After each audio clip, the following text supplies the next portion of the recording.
Welcome to the Doggy Dojo. I'm your host, Susan Light, a Los Angeles-based dog trainer on a quest to become worthy of the title Sensei of the Doggy Dojo. Today we're talking about something most pet parents want help with. Training recall. That just means your dog comes when you call them. And as you know, I'm here to tell you, you can train it force-free. My guest today is a multi-species force-free crossover trainer, certified trick dog instructor, Triple Crown coach, and a force-free content creator. She is currently working through her DN-DTC, which is a force-free dog training distinction with DogNostics.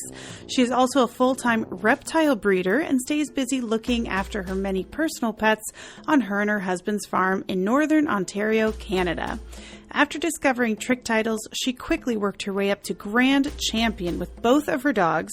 She went on to earn an expert trick title with her cat and became the first person in the world to earn a trick title with a hedgehog, gradually making the crossover from balanced to force-free training after rescuing a pit bull named Daisy. It's become her mission to show others the amazing things that can be accomplished through positive reinforcement force-free training. Please welcome Holly Boys. Welcome to the podcast, Holly. Thank you for having me. Yay. So I'm excited to talk about recall. Yeah, it's the life-saving cue for sure. But why is it so difficult? Like I had one client say, well, she comes sometimes when she wants to. She has to come every time. But I mean, that's a super normal part of the arc of their recall, right? Like coming sometimes. Yeah, I think there's so much to compete with when we talk about recalling our dog. And sometimes it's hard to find the right combination of things that is actually going to compete with whatever the dog is occupying itself with at that time. I don't think it has to be as much of a struggle as it is for some people if we're really methodic in the way that we teach it. But we do have to allow for natural, dips and stuff in latency, especially if we're dealing like with adolescents, for example. There's going to be highs and lows. You're going to have good days and bad days, but I still think we can fall back on a really methodic approach that's going to give us and our dog a lot more success. It doesn't have to be as much of a struggle. I think a lot of the times we're the ones that are struggling. We're kind of failing to break it up into small enough steps so that our dog knows it really well and knows it really well in a broad variety of contexts. Yeah. Because recalling off of their toy isn't necessarily going to be the same thing as recalling off of their friend or recalling off a piece of food or recalling when you have company. Like all of these contexts are almost different skills in and of themselves. Absolutely. Recalling from 100 feet away at the beach. So yeah, huge difference. For sure. I also think it's like we just expect it too soon. Like we just expect, they know what that means, so that they'll do it in every context, and that's true of any skill. But I think it's really apparent in recall. Yeah, people tend to expect their dog to generalize it long before it's actually realistic to expect them to generalize it, and we can't be upset for a dog not performing a behavior we haven't taught them to perform reliably. So absolutely, it's in your house or in your yard with no other dogs around. It's just a totally different thing than even at the beach, like you mentioned. If there's another dog around, whatever. Yeah, totally. And it's also, I'm sorry to say, one of the ways that balanced trainers sell their owners on using shock collars a lot. They say the only way we can be sure your dog will come back is if we put a shock collar on them, and then they can be off leash and have all the freedom. Let's talk about that. Can we teach a reliable recall force-free? Absolutely. Again, we have to be methodic about it because we're not actually going to be relying on a device around our dog's neck that, we've got the remote control and we can just give that a pop and that's going to work or whatever. We have to have a really thorough, solid training plan. I think if we train with minimal errors, it has multiple benefits. Because if you're going to be recalling your dog in scenarios where they're not likely to be successful, the dog's just going to be rehearsing ignoring you. So if we can train with minimal errors and like slice it up really small into little tiny steps, there's going to be less confusion and less frustration from your dog. And I think a lot of people abandon the use of management too early, which is like long lines, leashes, things like that. So I think some of the appeal of a shock collar would be people imagine that it's going to work really quickly, and it might work really quickly, but it's not going to be without fallout. So I've been able to teach like multiple species, really reliable recalls, all force free. And I mean, I'm coming from a background where I used to train with aversives and punishment. Like I was a balance trainer, and the animals I have now by far have way more reliable recalls, and they're happier to recall than any animal I've had in the past. So I can definitely say firsthand, we absolutely can teach it force free. And I think we should teach it force free because we want our animals to be happy to carry out that cue, not afraid of what's going to happen if they don't. Yeah. And just like Skinner says, is that punishment doesn't really modify behavior except avoiding punishment. Yeah. You just kind of get better at evading the punishment, really. And dogs can learn really quickly. In a recall situation, that could mean running the other way. Yeah, right? exactly. Like away from the button. Yeah. And I mean, let's not pretend that there's dogs that are going to run through that shock collar anyway. Yeah.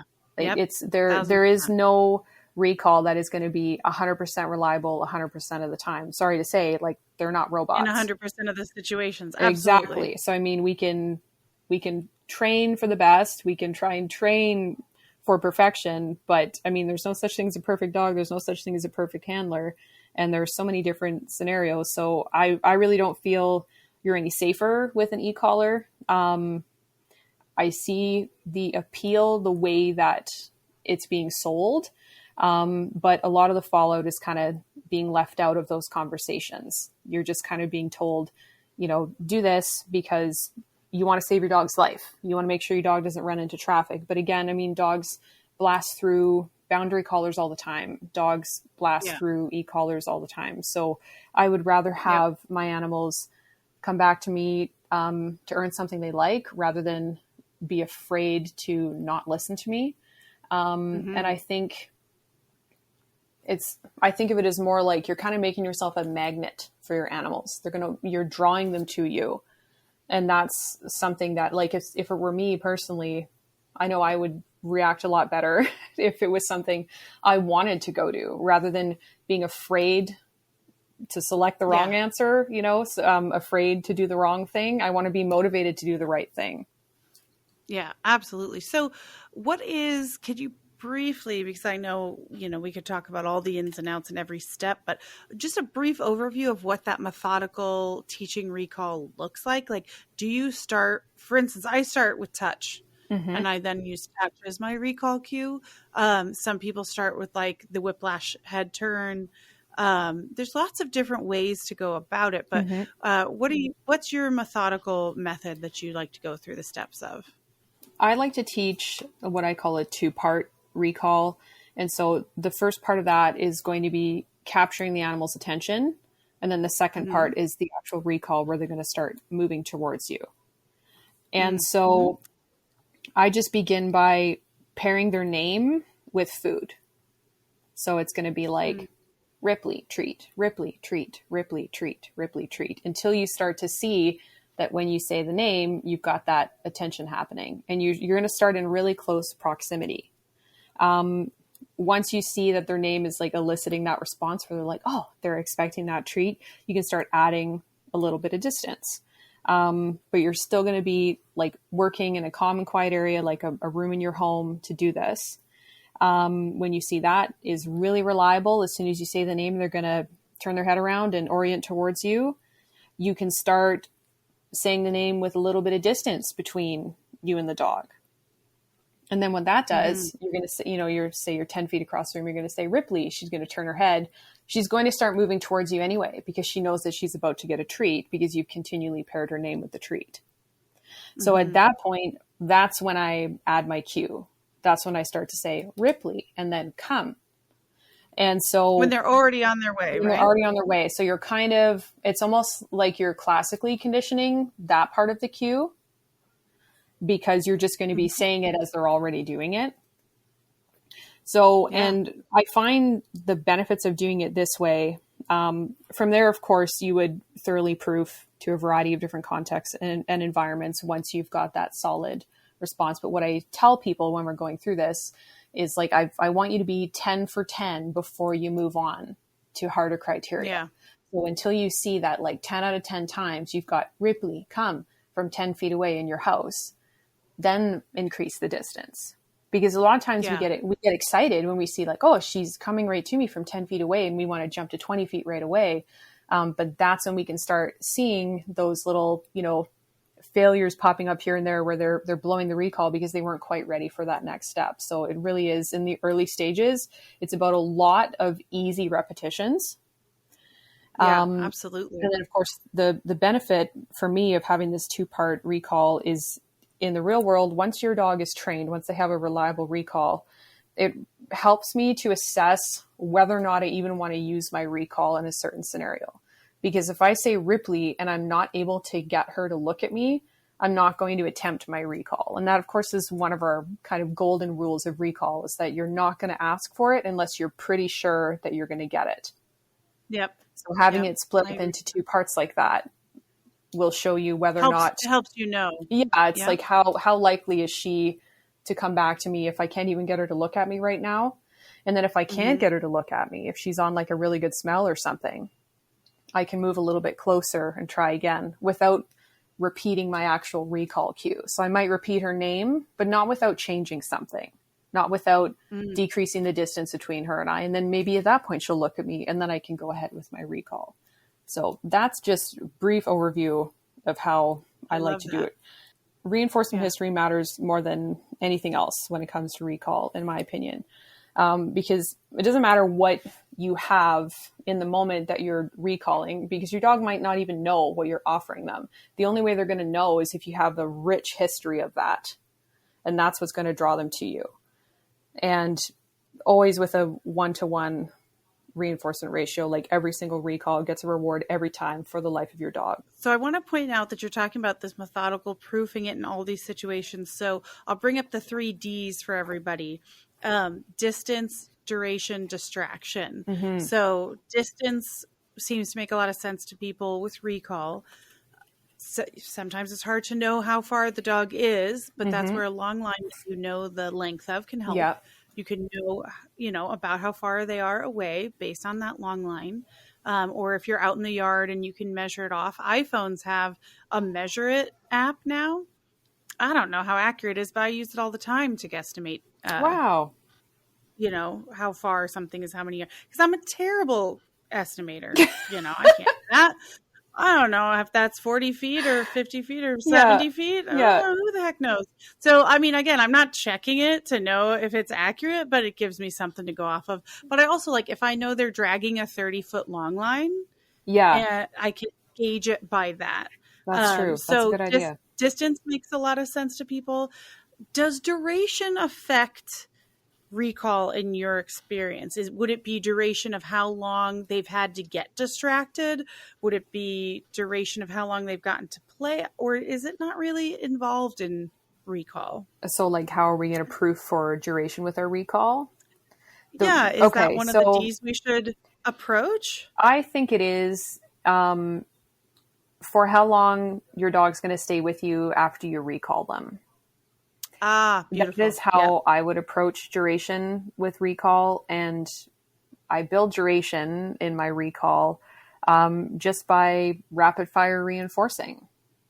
After my dog comes to me, if I need them to stay with me, I'm wanting them to stay, because, you're recalling them, you're taking them away from time in their busy schedule, whatever they're doing. you're taking them away from that to recall to you. So I think if we're going to think about duration, we do have to think about the fact that we've just taken them off of something they were already doing. So we need to build value in them sticking with us for whatever length of time we're going to expect them to do that. So it's just going to be a matter of, Ripley, come. She comes running.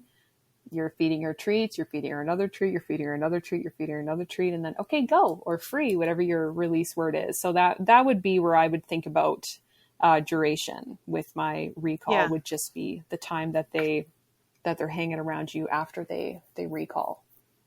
I love that, because that also makes it more meaningful for safety reasons. Like if true. they're running and you're trying to actually, we call it in my recall class a capture. If you're trying to actually be able to capture them, they need to not just ping pong, as we say, where they came to you and then they're gone like, again. bye. You know? Yeah. Yep, I did it. It's and I'm going to celebrate by running around now. Yeah, so. Exactly. It's definitely a habit that we can unknowingly create, is a dog that just, comes and snatches the treat and books it away from you before you even have the chance to do anything. So it's kind of one of those things you have to be intentional with to, I'm recalling you and I expect you to kind of hang around here for at least a couple seconds. And it's pretty easy to do that because you just feed a couple treats one by one. And then you've got a dog that comes to you and takes a treat and then they're like, wait, is there another one though? And in that window, you have opportunity to catch them if it's an emergency or whatever you need to do with them. We're going to take a quick break. Make sure to find Holly on Instagram. She's at 5 Freedoms Training. I've put a link in the show notes.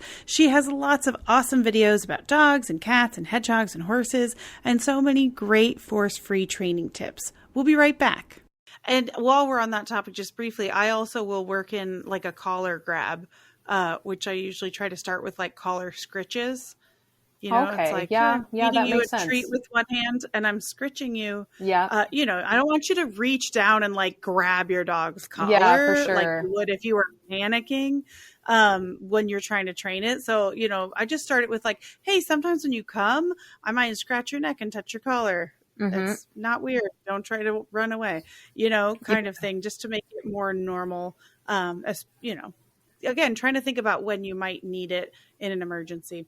And then our third D is super important for recall: distractions. And Absolutely. I think it's where a lot of people miss.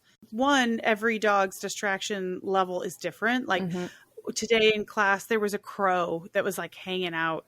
And I was like, oh, one of these dogs is going to bolt for that crow. I know it.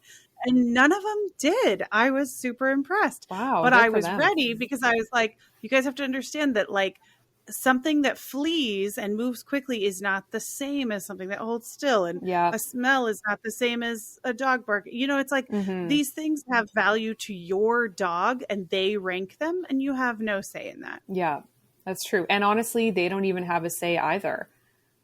Oh, it's a great way to put it. Yeah. They either find it exciting, interesting, reinforcing, or they don't. And they don't have a lot of control over that, for sure.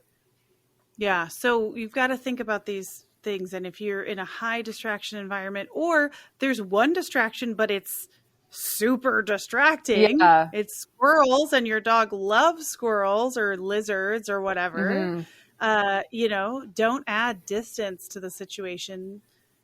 You got to work smart when you're proofing this. Yeah, absolutely. When our dog is off leash or even on a long leash, they have quite a bit of freedom to experience so many different things. And there are so many different things that they can encounter that we're not going to have a lot of control over. And so it is really important to proof for as many distractions as you can possibly think of when we're talking about recall, because we're expecting our dog to choose us over what they're already interested in, over what is going to naturally be drawing their attention. Yep. Yeah, absolutely. I don't know if people just realize how big an ask it is. Yeah. Sometimes. Yeah, for sure.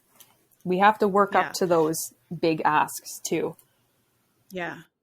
So other than just under training, because a lot of times when people say, oh, my dog is stubborn, they know what to do, they're just not doing it. What we're actually seeing is just under training. Like we're saying, you haven't worked this enough. You haven't reinforced it enough in this context from this distance, et cetera, et cetera. So, they're not being stubborn. They're undertrained. Other than undertraining, which is a super common mistake people make with recall, what are some other common mistakes people make with recall? Using recall when you're not positive that you're going to be successful. Like when you're pretty sure that you're not going to get it, just don't use it, because every time your dog can rehearse running away or not responding to the cue, they're getting better at that behavior. And that's certainly not what you want. I know a lot of people only recall for bad news. It's time to come home from the park. It's time to go in the car. And maybe you don't like going in the car. It's time to go in the tub or whatever. It's time to go back in the house. That's a big one too. I mean, I know a lot of dogs that will recall, but they won't recall back to the house. Like they'll recall in lots of different other scenarios, but it's just because you haven't built enough value in coming back in the house and they're out in the yard having a party, and then you're recalling them to bad news. So that's a big one. When you recall for bad news, you're essentially punishing the recall behavior, which is going to decrease I love that it. you said that. Yeah. So do you know another way that people sometimes accidentally punish the recall behavior? They pat or pet the dog when they come. Yeah, and the dogs like that. The dog's not into that. They're like, thanks, but no thanks, and I will not be doing this again. Goodbye. Yeah. So to you, you're like, oh, good job, you're doing this. But like, there are some dogs that are just like, I don't want that. Yeah. I don't like that. I'm not into it. And then now they have this competing feeling where they're like, if I go over there, I'll get a treat, but they're also going to pat me on the head. It's true. And we have to watch what is happening to our recall over time to see if our reinforcement is actually reinforcing. And if it's not, that's when we need to have a careful assessment of, okay, what happens before I recall my dog? What happens during? What happens after? And what is contributing to the deterioration of this behavior, if that's what you're dealing with. More mistakes, not utilizing management enough, or graduating from management before your dog's ready, like upping your criteria before the animal's ready. That's a pretty huge one. We all want to be off leash. We all want to be off the long line. I totally understand that, but it doesn't do anybody any good to do it prematurely. Your dog still has so much freedom on the long line, and it's just the best way to practice things like recall, because they're not, I think some people think that their dog is only going to recall on the long line because they know they're on the long line. And that's not necessarily true at all. I know dogs that run around on long lines like the long line doesn't even exist. It's not quite the same as a leash. So, one other mistake I find that is maybe controversial to call it a mistake, but putting quantity over quality. So like too much practice. And what I mean by that is every time you recall your dog, you're interrupting something that they were doing. And if you do that too often, you can really affect the value of your recall for your dog. So like if you've graduated all the way up to your dog can play with other dogs and you can recall them off of that little play pile, don't do that like 10 times in one visit. Because for no reason. Yeah, there's not really it's okay, have some practice, but really you can overdo it. Even if you're using like high value treats, I hope you're using high value treats, but at some point, like your dog's going to get full. Do you know what I'm saying? Like the reinforcement isn't going to be reinforcing for too long. Like at some point they're going to be satiated and that's going to be enough. So I find it's a mistake to practice too much. The novelty can kind of wear off a little bit. So you really want to go for the quality of practice over the quantity. And I just want to point out a nuance here, because there's two pieces of advice coming out that sound like they're at odds with each other. And one is like, don't only call your dog at the end when it's over, when you're going to leave, but then don't call them a bunch of times either. Yeah. Because one piece of advice I'll give, especially for dogs that won't come in from the yard, other than have them wear a long line in the yard, so they can't rehearse it, is call them in, give them a treat, send them right back to their fun. So that not every time they get called, it ends the fun. So there's that nuance there of that middle ground. Yeah, absolutely. Right? We do need to be practicing. But especially if your dog is in a scenario where it is a little more challenging for them, I find it's better to have a few good reps than like a whole bunch. And what about for dogs that really don't care about your treats? It doesn't matter what you have. They're just not interested in it. What can we use instead to teach them recall? I actually recently went through a recall challenge with my one dog, Ripley, when she started, like her prey drive just went nuts. She's always had a very strong prey drive, but she's going through adolescence too. So it's all of a sudden it seemed like overnight, as it often happens with adolescents. She was just like, I want to eat all the things. Like nothing you have is worth more than chasing small creatures through the forest. So we had to switch to rewarding with a chase of the tug, because it didn't matter what I had. Nothing was better than her, like chasing a partridge or chasing a chipmunk. And so it was challenging, because for her, just because I brought the tug toy with me doesn't mean that when I recall her, she's aware that we're going to play with the tug toy. So it was like building a reinforcement history all over again. So we went right back to square one with our recall. And by the time we had kind of graduated to like a long line outside down my trail, she understood that when I recalled her, the reward was going to be a really intense chase session. But chunks of chicken or ham or whatever I was using, it wasn't able to compete with what she wanted. And it's good to mention that, behavior is always changing. So you're never going to say, I did it, I'm done with recall, because, this, especially let's say you move somewhere else and, that much of the environment changes, or they hit a different age group like adolescence. And I mean, there's a lot of things that can mean that you might feel like you're starting from scratch again. And if not, you still got to maintain these, even if no big change happens. It's not just check, I'm done, I never have to practice. Yeah, for sure.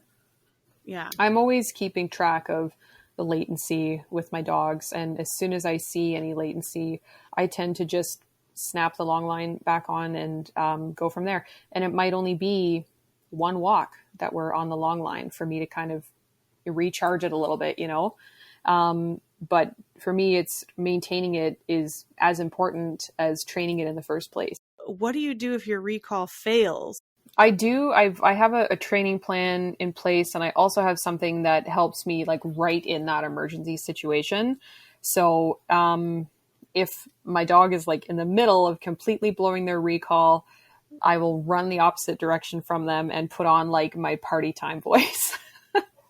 Just to try and be a little more interesting than whatever has their attention. That's just my in the moment plan to capture my dog after they've just blown a recall. That's not like a long-term strategy. That's just me trying to utilize a little bit of FOMO, like fear of missing out, to be like, oh my God, what's over here? Haji Ripley, come with me. Like that kind of thing.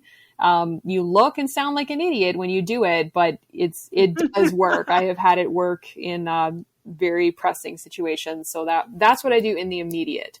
But then it's also contrary to what your gut tells you to do, which is to chase your dog. Chase your dog, or change your tone of voice to be a little bit more stern or whatever. And that's, in most situations, that's just not going to help you. I have had to record clients because they were doing their recall in what they thought was their happy voice, but it definitely sounded like a you're in trouble voice. Because that's a mistake I think a lot of us make. We didn't list it under the mistakes, but being like, come here, like they're in trouble. Because we said, don't call them for something that's going to punish them. But even the ones that are not intending to, sometimes that's what the vibe you're giving off. Yeah, your dog is definitely intimidated and a little worried about coming into your immediate proximity, definitely. That aside now, what to do if recall fails. In the moment, if it's not an emergency, it wasn't super heated, you're just like, wow, my dog completely just didn't listen to me there. Try not to get offended or upset. I know it's hard. I've been there. You've put in a lot of training. You have no idea why they blew it off. It seemed like it was for something so trivial. But getting offended or upset in that moment, it doesn't serve anyone. So try and stay away from that. Go back to management until you're confident you have your 10 out of 10 recall again. And you're never going to regret going back and doing this process again. And usually for a dog that already had a solid recall trained, this process isn't going to take as long as it did the first time you taught it. Trust the process. Go back a step, put the long line back on, train again from there, build your positive associations. But it's a big mistake to say, they know this. They know better. maybe they know better, maybe they know the cue, but they're not sufficiently motivated. And it's up to us to provide that motivation for them. Thank you, Holly, for joining me today. My biggest takeaways from this conversation are 1, train with minimal errors. Only ask for recall when you're pretty sure you can get it. 2, use management like a long line. 3, be methodical in how you train. Add distance, duration, and distraction purposefully, and make sure your dog is really reliable in each set of conditions before you move on to harder ones. 4, practice a lot. You can't overtrain recall. Lots of easy, successful reps will give your dog a strong reinforcement history for the behavior. And 5, find out what motivates your dog, because it might not be treats, it might be something else. Thank you for stopping by the dojo to learn with me this week. This is your aspiring sensei, Susan Light, signing off. You can find me at doggydojopodcast.com. I'm Susan Light LA on Instagram, Pinterest, and Facebook. The music was written by Mac Light. You can find him at maclightsongwriter.com. If you like the show, you can support it by subscribing, sharing it with your friends, rating it, and reviewing it on Apple Podcasts. I'll be back in 2 weeks with another new episode of the Doggy Dojo.